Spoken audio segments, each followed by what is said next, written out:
สองสาวดาวอยู่อ่ะ ลงแล้วนะ ฟังก่อนเสื้อดำเด้าหน่อยเสื้อดำเด้าหน่อยเด้าหน่อยเด้าหน่อยเสื้อขาวเด้าหน่อยเสื้อขาวเด้าหน่อย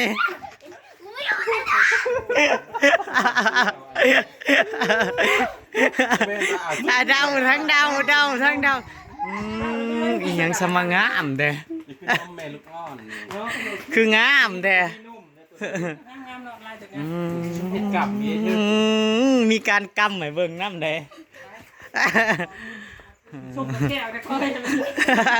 บ่อยแล้วแก่ดอก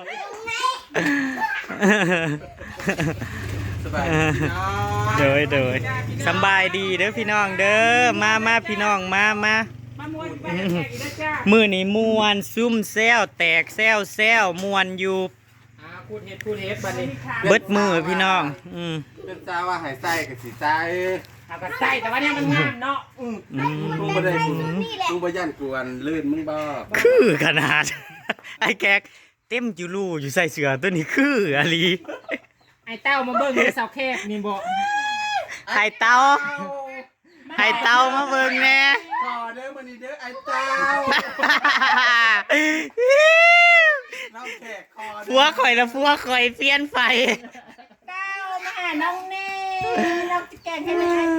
นี่แน่มาฟัวคอยเปลี่ยนไปมาพี่น้องมาซุมเจ้าว่าผู้ใดงามพี่น้องสายหรือครูวะไอ้วงไปดำหน้าซอยไอ้วงอยู่บ่ไอ้วงสิขึ้นมาหาคอยเลย2-3มื้อคนนี้ขอบคุณค่ะงามเราเป็นเพื่อนแล้วอ่ะงูลูกอ่อนแม่ม่านมีการบอกว่าคืองูลูกอ่อนแม่ม่านงูเหลือมแม่ไก่เห็ดไข่แล้วที่ตับกินสูตรขูดตีนเห็ดเชื่อว่านับแต่มื้อนี้คันกูเป็นแนวนี้ไปเลยดีจ้ะแม่มาแค้นสิบ่ให้มึงบ่ไปเลยเดี๋ยวมึงกลับไปแล้วก็ลบมากูใส่ถึงติดใจเลยเห็นจังได๋แล้วบ่ให้ดอกมันคือคอนเทนต์มันคือการแสดงแม่นบ่ใจก็เป็นอยากละเลิงไปเลยเดี๋ยวอยากละเลิงจะไปรถแจ้เจ้าน่ะพอแกทรงนั้นออกแล้วเจ้าน่ะคอยเนี่ยมันเปลี่ยนออกก่อนนะเอื้อเต้าว่าจังใดรับพอได้อยู่บ่ลูกว่าจังใดถามความคิดเห็นก่อนรับบ่ได้ลูกชายเจ้ารับบ่ได้แล้วได้ลูกชายบอกว่ารับบ่ได้ลูกชายว่าคิวมันคือการแสดงพูดเครียดแล้วไปแล้วเป็นได้มึงในเฮ็ดให้ลูกกูให้กูแล้วบ่ดีก็บ่ได้ให้กูนี่คืองูเหลือมไม่ไข่นี่ว่าลูกชายเราก็ได้สาวหน่อยกับสาวใหญ่ผิวดีอยู่ใดมึงงามเฮ้ยกูก็เจ้าปฏิเสธกันนะบ่ผิวดีอยู่ใดเข้ากันอยู่ใดกับสุดคือกระเทยแดกข้าวสารกับแม่เจ้าต้องตบแป้งเข้าไปใส่ปากแดงๆเข้าไปเติมปากบ่มีแป้งบ่มีลิปมาเด้อพยังมวนเด้อไอ้วงมาเด้อมาหาน้องไอ้วงอีกแล้วหมูหันเด้อคณะย่ากับน้องน่ะไอ้วงกันน้ำลายไหลว่าตอนนี้บ่าววงเจ้าของมาเบิ่งแน่ผู้สาวเจ้านั่นใส่สูทมือนี่นั่นใส่แต่ใส่เดียวนอนยัวเหี้ยสูทที่เพิ่นใส่อยู่ในบ้านเจ้าน่ะไปทางใดล่ะที่เจ้าใส่เล่นน้ำในบ้านบ่น้ำรอบก่อนนะสูทสีเขียวแม่นบ่สูทสีเขียวนะงานเลิกนั่นน่ะแม่นบ่งานแน่คอยบ่เจ้าก็ใส่แต่บอกทรงบอกเสื้อแล้วก็เจ้าก็นุ่งกันดีบ่ต้องใส่ขาสั้นโอ้ยเฮ็ดดังม่วงออกใหม่แล้วนี่รุ่นใหม่งามปัญญังถ้าแม่นว่าไปประกวดนี่เนาะบ่มีไผกินไผบ่มีไผอีนั่นค่อยพี่เลยสู่มันบ่ได้คอยมากินกันบ่ลงให้ประกวดเทปที่สร้างน่ะสิได้อยู่น่ะลูกเป็นยังว่าบ่งามเลยนะเฮ้ยเบิ่งแต่หน้าแล้วหน้าแดงรุ่นคือเป็นไม่ไข่คันแม่นมื้อนั่นน่ะใส่สูทนี่เก็บเฮ็ดไปตายอดวิวปังแท้มื้อเห็นเฮ็ดอยู่ในแคมป์หัวนี่อยู่หม่องนี่นั่นนี่โอ้มื้อนั้นจะใส่สูทอ่างบางเฮ้ยถ้าต่อเฮ็ดมันยิบไปทางล่างมันโดดกันเนาะมันย่านเนาะสูทนี่ขูดเฮ็ดก็สิบ่ได้บ่หลักแสนน้องพี่น้องเอ้ยสมาเลิศเลิศเพื่อซื้อเถอะ9โอกับอัน เจซีได้กับคลิปเจติตุยในเด้อ จ้ามาเบิ่ง เอาไปมากเลยให้เม่นเข้ามาท่านบ่มากแต่ก็สิบ่ใส่อู้มันซกนมเป็นนม ลูกไส้บ่พอใจ ลูกไส้บ่พอใจเด้อ ลูกไส้เครียดแล้วลูกไส้บ่พอใจ ลูกไส้รับบ่ได้อีบ่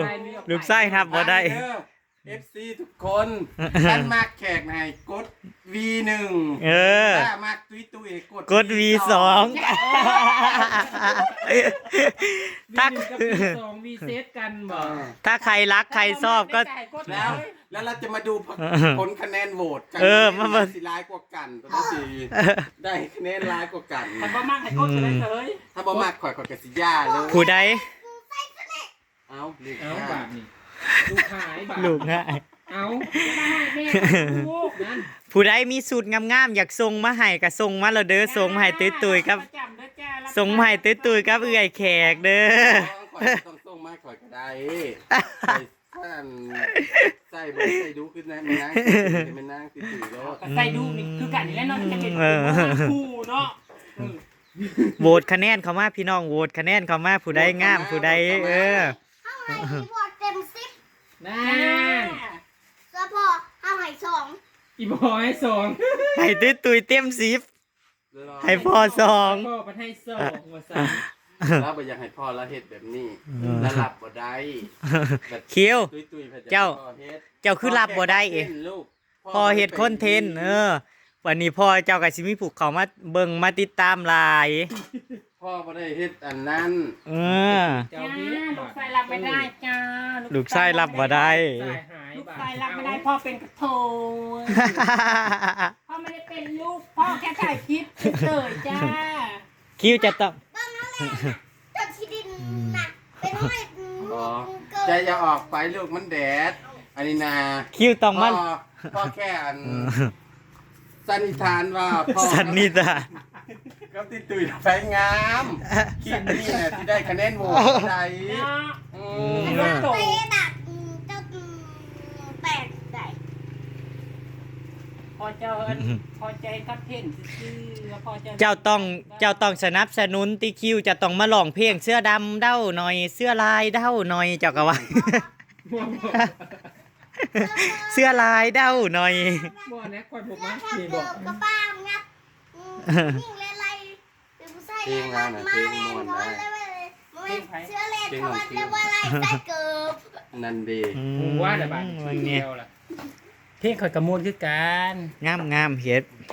เฮ้ยเห็นว่านั่นนี่กับมึงจะเม่นกี่เต้ากูเด้อ โย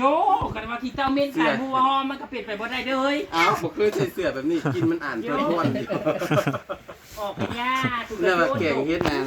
สิให้ ใส่หยังก็บ่แซ่บใส่หยังก็บ่แซ่บนะฮะ สิให้เจสีเอาสูตรมาใส่ประสันกับซุ่มเจ้าก่อน มาโลดเอาประทับมูนี่พี่น้องจ๋าผู้ใดมักไอ้แค่กับตุ้ยๆกับกดไลค์กดแชร์ให้เด้อจ้ามาเบิ่งมาแย่งช่วยกันเด้อจ้าสบายดีเด้อจ้าสวัสดีจ้าพี่น้อ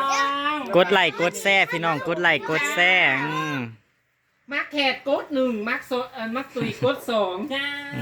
ขอบคุณหลายๆนะจ้า กูได้สิได้ลายกว่ากันเนาะ ไปสิไปโหลดได้ใช่ป่ะนี่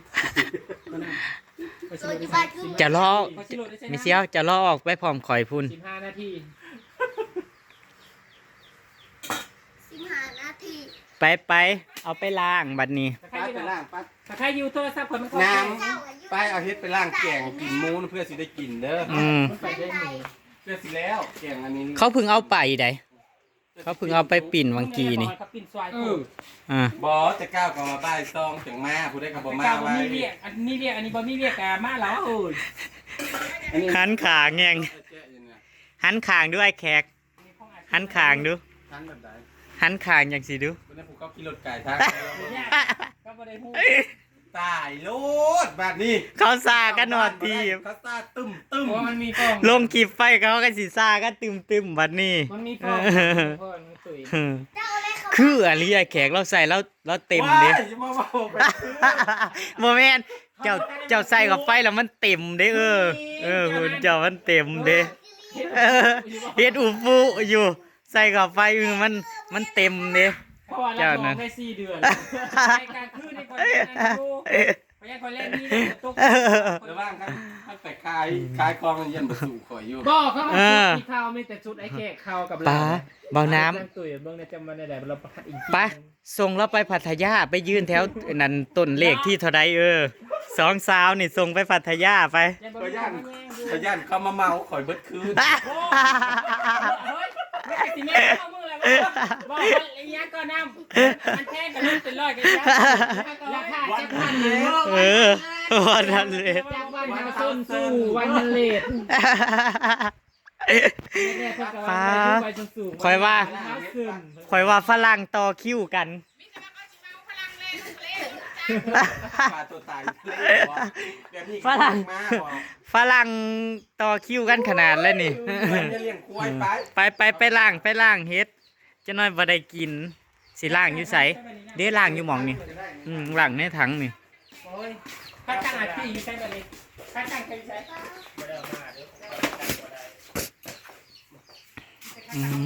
อันนี้คือเฮาซื้อ V1 บัดเมื่อจังใส่แขกยันมันอีนั่นเด้ล่ะตั้งเท่าไร V เอาเกลือก่อนใส่แค่โอ้ดันวานขีดกระตืออีกสักเดียวไปใส่น้ำ อั แข็ น ง นั้นน่ะน้ำเขามาคิ้วเหล่นเด้อ เอาล้าง ล่างกินแกงกินก้อนอันกินหมูกินได้ผม ปีหมูจะได้กินใบละตะแรง มาเด้อพี่น้องมาเด้อ เนี้ยมันลูก ล้างเฮ็ดแกงก่อนพี่น้องเอาล่อหมูปินบ่ไหวดอก สอนเฮ็ดน้ำมันแข็งเลยไปปิ้งปน ถ้าแม่นได้ซะมี10ดอกเนาะ ปิ้งปน แม่นะแม่ละเอาน่ะสิหา6 ดอกมาซ้ำนี่ละ เออ จะเฮ็ดไข่ให้แล้วซื้อ80 บาทเด้ เอาไฟดับบ่ สิสั่งน้ำไผวะ แม่นนะ ยัน ไฟดับกับปิ้งพัดลมบ่มีผู้อยู่เว้ย ปิดไว้แน่เฮ้ย มันคือมิดสมอยอยู่ ช่ ท่า วย น ซาด จะสั่งน้ำจะซื้อน้ำบานน้ำหวาบ่ บรรณบาทข้าวหาอยู่ในหวย ก็80 บาทก็จะแพงเลย โอ้เมา ไม่แขก ฮะ แพงอยู่แล้ว80 บาทมีแต่ดอกบาน เดี๋ยว จำมัน ถ้ามี บ่ คนขายซื้อให้หน่อยเด้อ เออ เฮ็ดไข่นี่ ก็บ่ มา ได้ มามานั่งล่างแล้วกัน ก็บ่ได้แม่แต่ของเข้าเด้อ80 บาทกันหน้าของเจ้าของ5ที่เล็กตายแน่ มาล่างเอาแตกมันดีๆเด้อร้านสิเห็น หลานแห่งกับนางเฝ้าอยู่ โอ้ โอ้ยเอาเงี้ยมันน่าจะให้ล้มออกมา ใครติดต้นหอม นั่นน่ะลูกไปนั่งอยู่เตียงไปลู จะ กไป เฮ็ดจะหอบต้นข่อยโลดเจ้านะ ไปนั่งอยู่เตียงไปลู บ่ ก มิน โอ้ยคิดก็ไม่ได้คิดดินเนาะอันนั้นจังว่าให้แซ่น้ำเกลือก่อนนั้น เซ่เลยดิน้ำเกลือลง มันหมุนบ่แล้วนั่น ตัวสีนั่นเด้อ แซ่มันอ่อนก่อนเฮ้ยเอามาล้างน้ำที่จะเอาน้ำเกลือจะซึงถ้าให้สิได้กินที่ดินได้ อย่ากินแกงเอาใหม่เลยเนาะ ทำไมบ่ ไม่บริอึดแต่ทำไมบ่งอยู่หน้านั่งแบบนี้คันจะแกะ โอ้ยสุคอยต้มข้าวตู้ไว้บักกำลังเก่งกับผู้ดี ใส่ซ้ำได้ ก็ จอนเลย เดี๋ยวใส่ลายมันเปลืองเกลื บ่ อ ตัวทงละ10 บาทนึง ชิปเพื่อสิได้เงินชิป น่ะนั่นดิขายกล้วยให้ได้ใช้วงโรยตัว20 บาทสิว่าเพื่อจะได้เงิน ว้ายเพื่อสิได้เงินนี่เฮาหาเงินตั้งหลายมื้อ บ่เด้เจ้าน่ะบ่ได้หามีแต่นางถากิน บ่ให้แม่งพ่อนี่หาเงิน พอจะนะฮะเจ้าน่ะนางถากิน ไปนั่ง แม่เขาก็หา ไปน้อยนะไปอันนั้นไปลูกไป ไปขังไว้ไปแก่น้อยน่ะไป บ่ถ้าบ่มีบ่ทางไก่ น่าจะเป็นพอดีใช้เดียวทั้งลุมเลยเนาะ เฮ้ยลายอ่ำอ้าอยู่เนาะ ไหลกระปูบ่ ส้ม มาแกงเนาะสัก ไม่เอา กินแกงเฮ็ดนี่แหละขาหมู แกงเห็ด หมูก็นานมาอยู่ก็เดี๋ยวว่าให้เขาเฮ็ดแต่สาวเสร็จเนาะ ตะกี้นะคอย วันก่อน คอยก็ว่าให้มาเฮ็ดแต่เช้า นาซุปเจ้าไปได้สบันนาวาไปนั่นนะไปโม ไปมาแล้ว ไปกินท่านะ เพราะว่าคอยว่ามื้อนั่นก็จนค่ำจนบ่ายเฮ็ดแล้วก็มันบ่กรอบบ่แซ่บบ่อันอย่ามันเฮิง แมนอยู่ เจ้าบ่มาจันถามผู้นั้นผู้นี้อันนี้ก็ยันบ่เอื้อบ่น้ำคายหวานบ่แล้วไว้ เพราะว่ามันต้องมากินแบบฮ้อนๆเนาะ เบิ่งแนวมุกอลีไก่นะงามอลีงามแนวใหญ่ เออสุกยาหงเนาะ นี่บ่ ใบผักติวอยู่ มาหาเฮา มีผักติวเดี๋ยวนี้ผักติวแดงบ่ แต่เต้าว่าให้ไปเบิ่งเฮ็ดอยู่ทั้งหมด จะปวกมันบอก ปวดมันออกพร้อมกัน ใครบอกมันอ๋อ ถ้าว่าอยู่ทางนั้นเนาะ ไปจอบเบิ้งให้มันเอาพร้อมกันก็ได้ จักว่าโผล่จักแข เพราะว่าฝนตก มาไกลหน่อย ฝนมันตกดิ เนี่ยมันนั่งตุยได้บ่เสร็จแล้ว รถคลิปประจ๊ะ มื้อนั้นมื้อที่ข่อยมื้อนั้นเขามาเบิ่งคลิปว่าอ้าวเก็บเห็ด อ้าวก็ยังว่าอยู่เพิ่นเฮามือเฮือนเพิ่นเก็บเฮ็ด มันเด้อ ใครเป็นคนเห็น แม่แค้นเพิ่นว่าไปเหี่ยวเลยเพิ่นเห็นคนน่ะลงไปเกลือว่าสิลงไปเกลือหมูกับคิว อ่า แล้วเพิ่นโทรขึ้นว่ามาเก็บเห็ดเพิ่นว่าแล้วก็หมู่ไปเบิ่งบังไฟเมื่อเบิดว่า เก็บเฮ็ดหมู่แรกก็ไปขายนะผมได้กินก่อนนะเพิ่นน่ะ กินอยู่จงไว้ นั่น กินอยู่ก็ โอ้ยเป็นก้อยสิบ่เด้อ น้ำ กินจนได้อิ่มเด้อ เฮ็ดกำลังตุ๋ยรถไปเหยียบน้ำเบิดเงิน นั่นแล้วก็จังเว้านั่น แล้วก็ เออ เงินตัวนั้นน่ะมันเปลี่ยนใส่เปล่าหมอก็ เขาว่าเลยนะ นั่นดี คือเปลี่ยนอย่างรถไม่ มาพี่น้องมาแกงเบิ่งไง มันเหม็นควันไฟ ผู้ใดเอาน้ำปลามาถวายก็ได้เฮ้ย น้ำแห้ง เดี๋ยวเอามาถวาย กลัวสิล่างแล้วมุนไปครึ่งหนึง เนาะ เออหมุนไปครึ่งหนึงให้สิมาแกงพี่น้อง ฮะ แกงกินเที่ยงแกงกินก่อนหมูปิ่นมาพี่น้อง เนาะ อืม กินถ่าแล้วเถอะ กินถ่าห้องทองไว้ว่าจะท่านซะเอาห้องทองไว้กลัวเขาสิปิ่นหมูแล้วเด้อืมเสื้อลายเด้าหน่อย เสื้อลายเด้าหน่อยเด้า ก็เฮ็ดมันเป็นคนเสด็จก็เลยหายหูที่เพิ่น ไอ้แขกใส่ชุดนี่แห้งนะ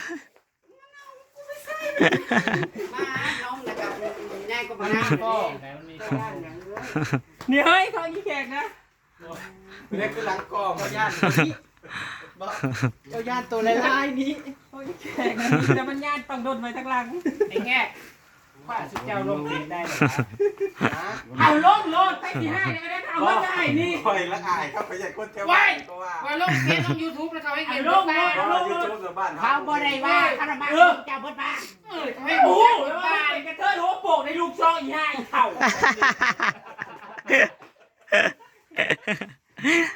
เจ้าสิอายหยังไอ้แขกก็ต้องอายดอก